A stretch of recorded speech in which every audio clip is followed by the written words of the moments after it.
Hello friends, DL academy में आपका स्वागत है। मैं हूं राकेश सर। आपके इलेक्ट्रिकल थर्ड ईयर के मशीन सेकेंड के चैप्टर सिंक्रोनस मशीन का टॉपिक है जो कि चल रहा है अल्टरनेटर। दोस्तों, अल्टरनेटर में टॉपिक चल रहा है आपका आर्मेचर रिएक्शन। बात करते हैं आर्मेचर रिएक्शन होता क्या है। तो किसी भी मशीन में उसके मैग्नेटिक फील्ड, जो आपकी मेन मैग्नेटिक फील्ड है, उस पर आर्मेचर के द्वारा, यानी हमारे वह भाग जिस पर हमें वांछनीय स्थिति प्राप्त करनी है, यानी अगर हमारी मशीन में मोटर है तो टार्क जिस पे प्राप्त करेंगे वो आर्मेचर होगा, या फिर अगर हमारा जनरेटर है तो जिस पार्ट पर ईएमएफ प्राप्त करेंगे वो आपका आर्मेचर होगा। ठीक है दोस्तों, तो आर्मेचर के द्वारा आपके मैग्नेटिक फील्ड पर जो विपरीत प्रभाव डाला जाता है, या कह सकते हैं जो प्रभाव डाला जाता है मेन फील्ड पर, उस प्रभाव को ही आर्मेचर रिएक्शन बोलते हैं। आर्मेचर के फील्ड के द्वारा आपके मेन फील्ड पर जो प्रभाव डाला जाएगा वो प्रभाव ही आर्मेचर रिएक्शन कहलाता है। तो आइए दोस्तों देखते हैं यहां पे, जैसा कि इस टॉपिक पे बनाया गया है आपका कि आर्मेचर रिएक्शन के बारे में। तो आर्मेचर रिएक्शन में ये आपकी मेन फील्ड नॉर्मली इस तरीके से होती है। ठीक है दोस्तों, इस तरीके से यहां बगल में बना दे रहे हैं।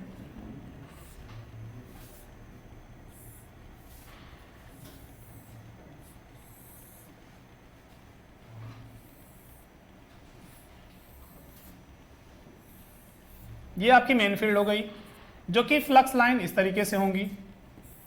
ठीक है दोस्तों, और इस फील्ड में आपका जब आर्मेचर रखा जाएगा तो आर्मेचर, जैसे आर्मेचर को अलग से बताते हैं, ये आर्मेचर आपके कंडक्टर हैं। ठीक है दोस्तों, तो आर्मेचर कंडक्टर के द्वारा ये अलग फील्ड जनरेट की जाएगी। ये आर्मेचर के द्वारा अलग फील्ड जनरेट की जाएगी, अलग फ्लक्स जनरेट होंगे जो कि अपना अलग प्रभाव डालेंगे। लेकिन जब ये दोनों साथ कंबाइंड होते हैं तब ऐसी स्थिति में आपके स्टेटर के जो फील्ड है, ये रेड कलर से जो फील्ड गई है, उस पर इस ग्रीन कलर वाली फील्ड का, यानी इस फील्ड का, आर्मेचर की फील्ड का प्रभाव पड़ता है। उस प्रभाव के कारण से ये जो मैग्नेटिक लाइंस हैं, ये जो फ्लक्स हैं, ये जो सीधी लाइन गई हैं आपके मेन मैग्नेटिक फील्ड द्वारा, मेन चुंबकीय क्षेत्र के द्वारा, वो सीधी लाइनें आपके जो आर्मेचर में ये फ्लक्स आता है, ये इस पर देखिए, अब इस पे बनाएंगे अगर हम ये, तो ये जो चुंबकीय क्षेत्र बनता है वो नीचे की तरफ, इस मैग्नेटिक लाइन को नीचे की तरफ ले आने की कोशिश करता है। ऐसे रहेगा तो इन्हें नीचे की तरफ लाने की कोशिश करता है। यहां देखिए ये एरो बना हुआ है जो कि रेड वाली लाइन पर, यानी मेन मैग्नेटिक फील्ड पर अपना प्रभाव डालता है, वो नीचे की तरफ या डिस्टॉर्ट करके ऊपर की तरफ करती है। ऐसी स्थिति में आपका जो जियोमैग्नेटिक न्यूट्रल एक्सिस है, जियोमैग्नेटिक न्यूट्रल एक्सिस, वो इस मेन लाइन के परपेंडिकुलर होता है। तो अब लाइन जबकि ये सीधी ना जाकर के कैसी हो गई है, थोड़ी सी झुकी हुई हो गई है। देखिए यहाँ पे रेड लाइन थोड़ी झुक गई है, इस वजह से अब इसके परपेंडिकुलर रेखा खींचेंगे, लंबवत रेखा खींचेंगे, तो इस लाइन में पहले था ये, अब ये ऐसे हो गया, तो इसके परपेंडिकुलर खींचेंगे तो ये लाइन आएगी। तो इस वजह से जो आपका जीएनए था, शुरुआत अवस्था में एमएनए यानी मैग्नेटिक न्यूट्रल एक्सिस भी इसी पर था, लेकिन आर्मेचर के चुंबकीय फ्लक्स के प्रभाव की वजह से आपका जो जीएनए तो वही रहेगा, क्योंकि वो फिजिकल न्यूट्रल एक्सिस होता है जिसके जियोमेट्रिकल न्यूट्रल एक्सिस बोलते हैं। लेकिन जो चुंबकीय प्रभाव की वजह से न्यूट्रल एक्सिस बनता है, वो अपनी एक्चुअल पोजीशन को, जो कि पहले जीएनए पे था, अब उसे शिफ्ट करके इस एंगल पर, देखिए यहां पे ये लाइन बन गई है। ठीक है दोस्तों, तो एमएनए की स्थिति बदल जाती है, किसके प्रभाव की वजह से? आर्मेचर के चुंबकीय फ्लक्स की वजह से आपके मेन मैग्नेटिक फ्लक्स पर प्रभाव पड़ता है, जिसकी वजह से आपको जो जीएनए और एमएनए मैग्नेटिक न्यूट्रल एक्सिस एक ही दिशा में थे, वो अब शिफ्ट होकर के नई दिशा में आ जाता है एमएनए। तो ये प्रभाव पड़ता है आपके आर्मेचर के रिएक्शन का। ठीक है दोस्तों, तो जो आपके सिलेबस में आर्मेचर रिएक्शन है वो लैगिंग पीएफ पर है।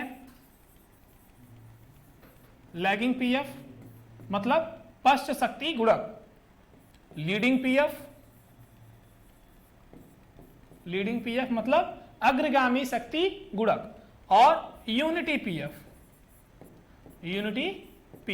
मतलब इकाई शक्ति गुणक। दोस्तों ये तीन प्रकार के पावर फैक्टर की वैल्यू आपको दी गई है इसमें, लैगिंग पीएफ, लीडिंग पीएफ और यूनिटी पावर फैक्टर। तो आर्मेचर रिएक्शन आपको समझ में आया कि आर्मेचर रिएक्शन क्या है। किसी भी मशीन में उसके आर्मेचर के फ्लक्स के द्वारा उसके मेन मैग्नेटिक फ्लक्स पर पड़ने वाले प्रभाव को ही आर्मेचर रिएक्शन कहते हैं। ठीक है दोस्तों, इतना समझिएगा। अब ये 3 प्रकार का होगा, कौन कौन सा? पहला लैगिंग पीएफ, पीएफ मतलब पावर फैक्टर, यानी पश्च शक्ति गुणक पर। ठीक है दोस्तों, एट लैगिंग पीएफ। ठीक, दूसरा आपका आता है लीडिंग पीएफ। लीडिंग पीएफ मतलब अग्रगामी शक्ति गुणक। किस पे? अग्रगामी शक्ति गुणक। ठीक है, अग्रगामी शक्ति गुणक पर। और तीसरा आपका आता है इकाई शक्ति गुणक, यानी यूनिटी पीएफ, यानी पावर फैक्टर। तो ये इकाई शक्ति गुणक है, इकाई शक्ति गुणक पर। ठीक है दोस्तों, ये 3 प्रकार के शक्ति गुणक यानी पावर फैक्टर पर आपके आर्मेचर रिएक्शन को देखा जाता है अल्टरनेटर की, क्योंकि इनमें लोड की वैल्यू जैसे जैसे वेरी करेगी आपके पावर फैक्टर की वैल्यू वेरी करती है, और पावर फैक्टर की वैल्यू वेरी करेगी तो आर्मेचर रिएक्शन की कंडीशंस भी वेरी करेंगी। ठीक है दोस्तों, क्योंकि ये एसी मशीन है, एसी मशीनों में पावर फैक्टर पर डिपेंडेंसी बहुत ज्यादा होती है, शक्ति गुणक पर निर्भरता अधिक होती है। इस वजह से हमें इसके लोड के वेरिएशन जो होंगे वो लोड के वेरिएशन के साथ साथ शक्ति गुणक के वेरिएशन पर भी ये निर्भर करता है। इस वजह से हम शक्ति गुणक पर आपके आर्मेचर रिएक्शन को देखेंगे। ठीक है दोस्तों, तो एक एक करके सारे आर्मेचर रिएक्शन को देखते हैं। ये ध्यान दे लीजिएगा, 3 आर्मेचर रिएक्शन है आपका। ये पहला हुआ, ये दूसरा हुआ और ये तीसरा। ठीक है दोस्तों, 3 है इसमें। तो स्टार्ट करते हैं आपके अगले को। ये आपका यहां पे स्टार्ट करेंगे एक एक वीडियो को। उससे पहले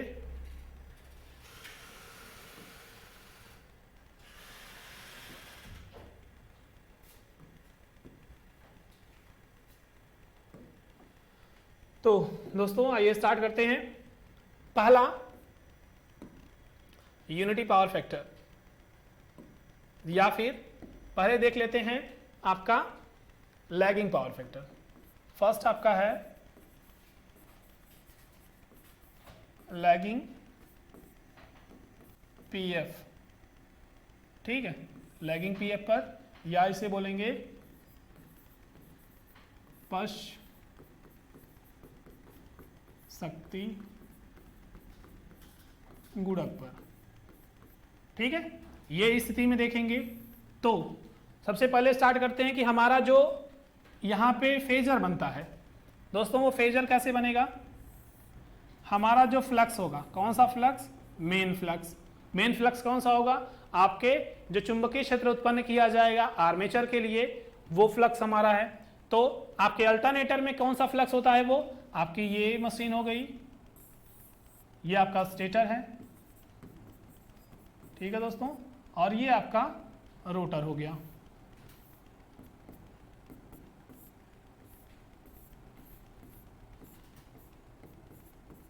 तो ये हमारा जो करेगा वो मेन फ्लक्स को जनरेट करेगा। इस किसके द्वारा? डीसी शंट जनरेटर के द्वारा।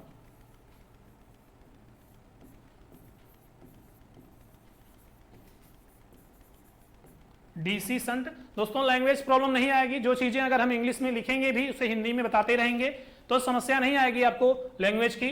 स्टेटर में क्या जनरेट होता है? ईएमएफ। कौन सा ईएमएफ? Alternating EMF. ठीक है, यही आपका क्या कहलाएगा? आर्मेचर। ठीक है, और अन्य मशीनों में आप लोगों ने देखा होगा दोस्तों कि आर्मेचर आप रोटर को कहते हो, लेकिन अब ध्यान दीजिए आर्मेचर हम मशीन के उस भाग को कहते हैं जिस पर हमें जो वैल्यू प्राप्त करना चाहते हैं, अगर हम अल्टरनेटर की बात कर रहे हैं, ईएमएफ प्राप्त करना है, तो मशीन के जिस भाग पर हमें ईएमएफ मिलेगा उसे ही क्या कहेंगे, आर्मेचर कहेंगे। अब वो आर्मेचर आपके रोटर पे हो सकता है या फिर स्टेटर पर हो सकता है। यहां पे हमारा जो आर्मेचर है वो स्टेटर पे है। इसकी वजह क्या है, क्योंकि हमें अल्टरनेटर पर जो ईएमएफ है अल्टरनेटर पे, उसकी वैल्यू क्या करनी है, हाई रखनी है, जिसके लिए हमें कंडक्टर्स की संख्या भी हाई रखनी है और साथ ही साथ इसकी स्पीड को भी हाई रखनी है। स्पीड हम तभी हाई रख सकेंगे जब हम इसके मैग्नेटिक फील्ड को रोटर पर कर देंगे, क्योंकि हमें चुंबकीय फ्लक्स उत्पन्न करने के लिए बहुत ज्यादा वाइंडिंग्स की जरूरत नहीं है। इसके लिए हम डीसी सप्लाई पर चुंबकीय क्षेत्र कर देंगे और हमारे कंडक्टर्स की संख्या ज्यादा करने के लिए हम इसे स्टेटर कर देंगे, क्योंकि कंडक्टर्स की संख्या ज्यादा होगी, वजन ज्यादा होगा, तो हमारा रोटर ज्यादा वजन को लेकर के एक तेज स्पीड पर नहीं चल पाएगा। तो इसलिए हमें स्पीड तेज करानी है तो हमें मैग्नेटिक फील्ड को रोटर पे रखना होगा, और कंडक्टर्स ज्यादा रखने हैं तो हमें ईएमएफ जनरेट करने वाले भाग को यानी कि आर्मेचर को किस पे रखना होगा, स्टेटर पर रखना होगा। इसी वजह से अल्टरनेटर में आपका आर्मेचर स्टेटर होता है और आपका रोटर मेन मैग्नेटिक फ्लक्स को जनरेट करता है। तो दोस्तों यहां पे आपका ये आया मेन मैग्नेटिक फील्ड, जो कि आपके रोटर के द्वारा जनरेट होगा, डीसी शंट जनरेटर के द्वारा, और इसके बाद जो पहले तो फ्लक्स जनरेट होगा, इसकी वजह से ही तो ईएमएफ जनरेट होगा। तो ईएमएफ बाद में जनरेट होता है, यानी वो लैग कर रहा है, कितने डिग्री लैग करेगा, तो ये आपका ईएमएफ 90 डिग्री लैग करेगा। ये बात हमेशा ध्यान रखिए इसमें, ठीक है। इस आर्मेचर में फ्लक्स की वजह से, फ्लक्स जब घूमेगा डीसी शंट जनरेटर के द्वारा, तो वो फ्लक्स लिंक करेगा आपके स्टेटर पे रखे कंडक्टर्स से। स्टेटर पे कंडक्टर वाइंडिंग होगी, इनसे ये लिंक करेगा। इस वजह से ही तो इन कंडक्टर्स में ईएमएफ जनरेट होगा। इस वजह से फ्लक्स से आपका ईएमएफ यानी कि आपके स्टेटर में या आर्मेचर में जो ईएमएफ जनरेट होगा वो आपका लैग करेगा 90 डिग्री। अब हम पढ़ रहे हैं लैगिंग पीएफ। लैगिंग पीएफ का मतलब हमारे इंड्यूस्ड ईएमएफ से जो आर्मेचर करंट होगी वो क्या करेगी, लैग करेगी। तो दोस्तों ये है हुई आपकी आर्मेचर करंट। तो आर्मेचर करंट आप लोगों को बताए थे इंडक्शन मोटर में कि जिस दिशा में या जिस इक्वेशन में आपका धारा प्रवाहित होगी उसी अकॉर्डिंग हमारे फ्लक्स की वैल्यू भी होती है, ठीक है दोस्तों। तो या ओमेगा टी लिख सकते हो फाई को, या फिर फाई रख सकते हो। तो करंट प्रोड्यूस होगी तो फ्लक्स प्रोड्यूस होगा, यानी धारा प्रवाहित होगी तो चुंबकीय बल रेखाएं या फ्लक्स उत्पन्न होगा। तो इसी दिशा में, जिस दिशा में आर्मेचर में धारा प्रवाहित हुई है उसी दिशा में हमारे फ्लक्स किसमें, आर्मेचर में उत्पन्न होगा। आर्मेचर में धारा प्रवाहित हुई, विद्युत वाहक बल जो प्रेरित हुआ था किसकी वजह से, फ्लक्स की वजह से। सबसे पहले फ्लक्स दिया गया आपको इस रोटर के द्वारा, फ्लक्स के बाद स्टेटर में ईएमएफ उत्पन्न हुआ, बाद हुआ तो लैग करेगा। इस विद्युत वाहक बल की वजह से धारा प्रवाहित हुई तो ये और बाद हुई, तो ये उससे कितने डिग्री, वोल्टेज और करंट में कितना लैग होता है, 5 डिग्री का। ये डिग्री है, ध्यान दीजिए, ये फ्लक्स है, ये डिग्री है, ध्यान दीजिएगा। ये पावर फैक्टर का एंगल है 5 डिग्री, ये इतना लैग करेगा। अब आपका ये जो आर्मेचर है, इस आर्मेचर का जो फ्लक्स है, ये मेन फ्लक्स दो भागों में विभाजित होगा, दो घटकों में, दो कंपोनेंट्स में डिवाइड होगा। तो वो कौन कौन से होंगे, तो ये आपका रिजल्टेंट है, पूरा फ्लक्स है जो दो भागों से मिलकर बना होता है। एक आपका आता है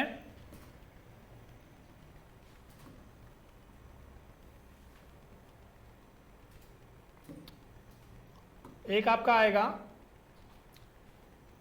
ये देखिए, ये भाग आपका आएगा एक, ये आपका फाई ए सी कहलाता है, flux armature cross magnetic flux, यानी हमारा आर्मेचर का ये क्रॉस मैग्नेटाइजिंग कंपोनेंट है, ठीक।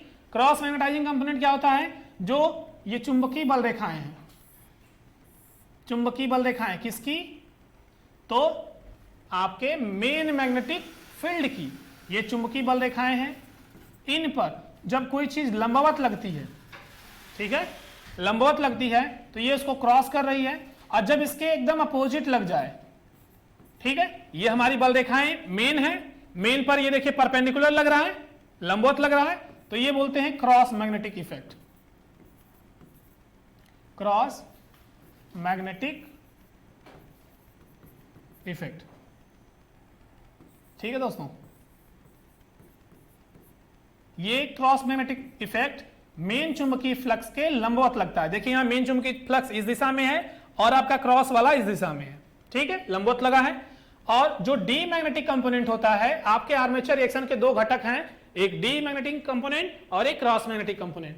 Cross magnetic component main flux के लंबवत लगेगा, परपेंडिकुलर लगेगा, और जो आपका डी मैग्नेटिक कंपोनेंट है वो सीधा सीधा विरोध करता है मेन फील्ड का, यानी उसके अपोजिट होता है, 180 डिग्री होगा। तो दूसरा ये जो घटक होगा इसका वो यहां पे लगेगा। ठीक है दोस्तों, इसे बोलेंगे फाई ए डी। ए का मतलब आर्मेचर, डी का मतलब डी मैग्नेटाइजिंग कंपोनेंट, और फाई का मतलब आप जानते हो फ्लक्स है। इस वजह से ये इसका रिजल्टेंट लगेगा। ये थोड़ा सा वैल्यू बढ़ गई है, ये मान लीजिए आप यहां पे है, ठीक है, फाई ए की वैल्यू आप यहां समझ लीजिए, यहां है तो आई ए की वैल्यू कहां आ जाएगी, यहां, ठीक है। ये जो आपका है ये घटक आ गया फाई ए डी, और ये आपका फाई ए सी, ये फेजर बनेगा आपका। एक बार फिर से समझा देते हैं, बना के ही समझा देते हैं, आपको चीजें समझ में आ जाएंगी, या फिर यहां देख लीजिए। देखिए कैसे बना है, शुरुआत में फ्लक्स लगेगा फाई एम, माने मेन मैग्नेटिक फील्ड, इसके बाद जनरेट होगा ईएमएफ।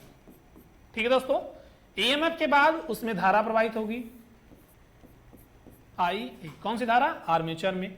उसी के अनुरूप या उसी के दिशा में हमारा फाई ए लगेगा, यानी आर्मेचर फ्लक्स उत्पन्न होगा।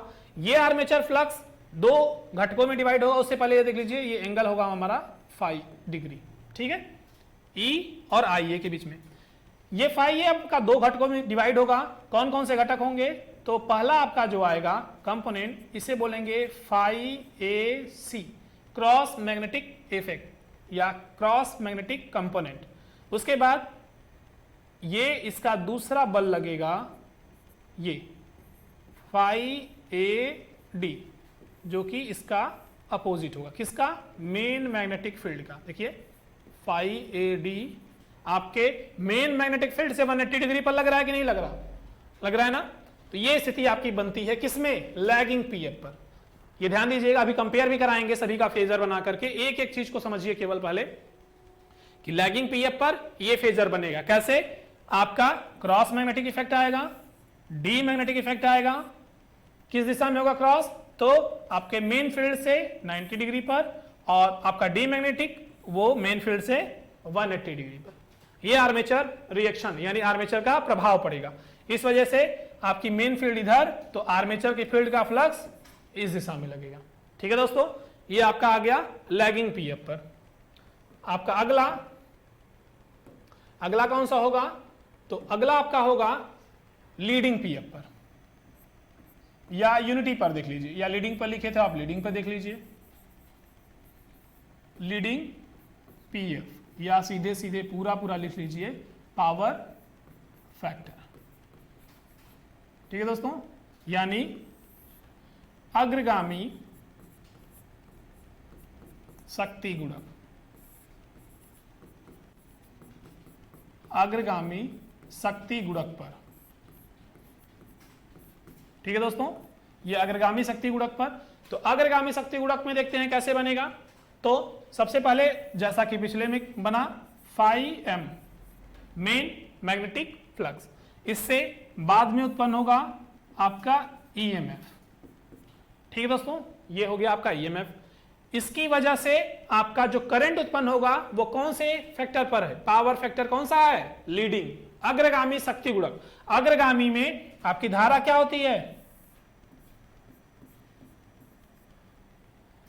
ईएमएफ से 5 डिग्री आगे। ठीक है दोस्तों, और इसकी वजह से ही आपका फ्लक्स उत्पन्न होगा कौन सा फ्लक्स, फाई ए, यानी आर्मेचर फ्लक्स। अब ये आर्मेचर फ्लक्स दो घटकों से मिलकर बना होगा। कौन कौन से घटक से? तो पहला जो आपका घटक आएगा वो ये घटक होगा, और दूसरा जो घटक आएगा वो ये घटक होगा। इसी का तो रिजल्टेंट है ये। तो इस दिशा में कौन सा कंपोनेंट होता है, फाई ए सी, यानी हमारा लीडिंग पावर फैक्टर में क्रॉस मैग्नेटिक इफेक्ट आएगा, साथ ही साथ हमारा मेन फील्ड की दिशा में फ्लक्स उत्पन्न होगा आर्मेचर में, तो वो मदद करेगा। ठीक है, तो इसको कहेंगे फाई ए एम। ठीक, आर्मेचर फ्लक्स जो कि हमारे मेन मैग्नेटिक फ्लक्स की मदद करता है, यानी उसके मान में वृद्धि करता है, वो फाई ए एम है, और ये क्रॉस मैग्नेटिक इफेक्ट है। ये फेजर आपका बनेगा किसमें, लीडिंग पावर फैक्टर में। ठीक, तो कभी कभी आपके जेईई के क्लासेस में क्वेश्चन पूछ दिए जाते हैं कि लीडिंग पावर फैक्टर पे आर्मेचर रिएक्शन में कौन से प्रभाव देखने को मिलते हैं। तो देखिए, पहला प्रभाव कौन सा देखने को मिलेगा, cross magnetic effect, cross magnetic प्रभाव। ठीक है दोस्तों, और ये तो पहला प्रभाव हो गया। दूसरा कौन सा है, तो मैग्नेटाइजिंग इफेक्ट।